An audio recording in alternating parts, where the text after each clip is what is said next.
दोस्तों, रात का समय था। श्मशान के पास जलती चिता की आग लगभग बुझ चुकी थी। हवा में धुएं और अधजले मांस की गंध तैर रही थी।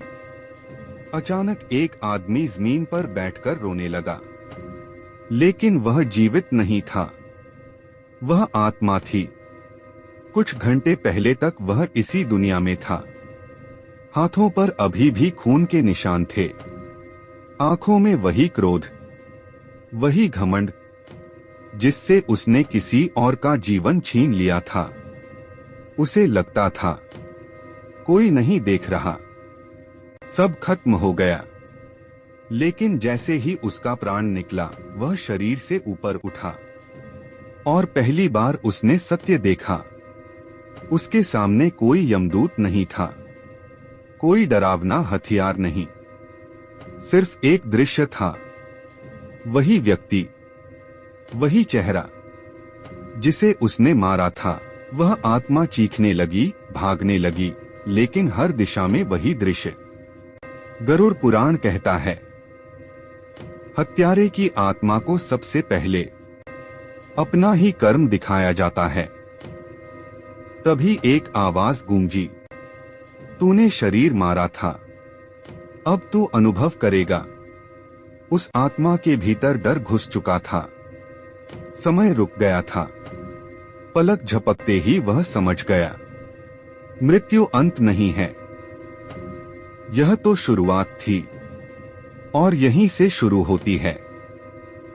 पुराणों में लिखी वो सच्चाई जिसे कोई सुनना नहीं चाहता। जो मनुष्य दूसरे प्राणी की हत्या करता है, वह केवल किसी शरीर को नहीं मारता, वह अपने ही कर्मों की जड़ काट देता है। पुराण कहते हैं, हत्या सबसे भारी पापों में से एक नहीं, बल्कि पापों का जनक है। गरुड़ पुराण में कहा गया है कि जिस क्षण कोई व्यक्ति किसी निर्दोष का प्राण हरता है, उसी क्षण उसकी आत्मा पर एक ऐसा अंधकार चढ़ जाता है जो उसे दिखाई नहीं देता। लेकिन मृत्यु के बाद वही अंधकार उसके लिए मार्ग बन जाता है। ऐसा बताया गया है कि हत्या करने वाले के प्राण निकलते समय उसकी चेतना शांत नहीं होती। उसके भीतर भय, पश्चाताप और क्रोध एक साथ जाग उठते हैं। वह आत्मा यमलोक की ओर घसीटी जाती है, जहां उससे कोई प्रश्न नहीं किया जाता, क्योंकि कर्म स्वयं उत्तर बन चुका होता है। गरुड़ पुराण के अनुसार हत्यारा रौरव, अंधक और महारायरव जैसे नरकों का भागी होता है। ये नरक आग या सजा के प्रतीक नहीं हैं। ये उस पीड़ा की अवस्था है जहां आत्मा वही अनुभव करती है जो उसने दूसरों को दिया था। डर, असहायता और अंतहीन पश्चाताप।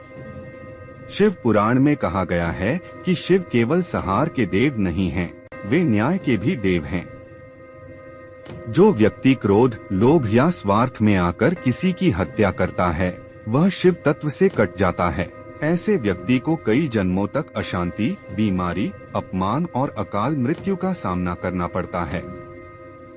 मनुस्मृति बताती है कि हत्या करने वाला व्यक्ति अगले जन्म में या तो हिंसक योनि में जन्म लेता है या स्वयं हिंसा का शिकार बनता है, क्योंकि प्रकृति कभी एक तरफा नहीं चलती। जो दिया जाता है वही लौटता है।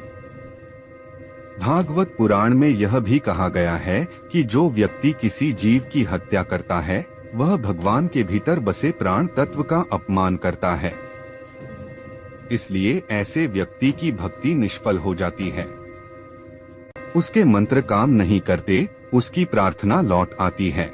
लेकिन पुराण यह भी कहते हैं, यदि हत्यारा सच्चे हृदय से पश्चाताप करे, जीवन भर प्रायश्चित में रहे, सेवा, दया और भक्ति को अपना मार्ग बनाए, तो मोक्ष का द्वार पूर्ण रूप से बंद नहीं होता। हनुमान पुराण में कहा गया है, जो व्यक्ति हिंसा छोड़कर जीवन बचाने वाला बन जाता है, वह अपने सबसे भारी कर्म को भी धीरे धीरे जला सकता है। यह वीडियो किसी को डराने के लिए नहीं है, यह चेतावनी है। क्योंकि कलयुग में सबसे बड़ा भ्रम यही है कि कोई देख नहीं रहा। पुराण कहते हैं, देखने वाला कोई बाहर नहीं, कर्म भीतर ही लिखे जा रहे हैं।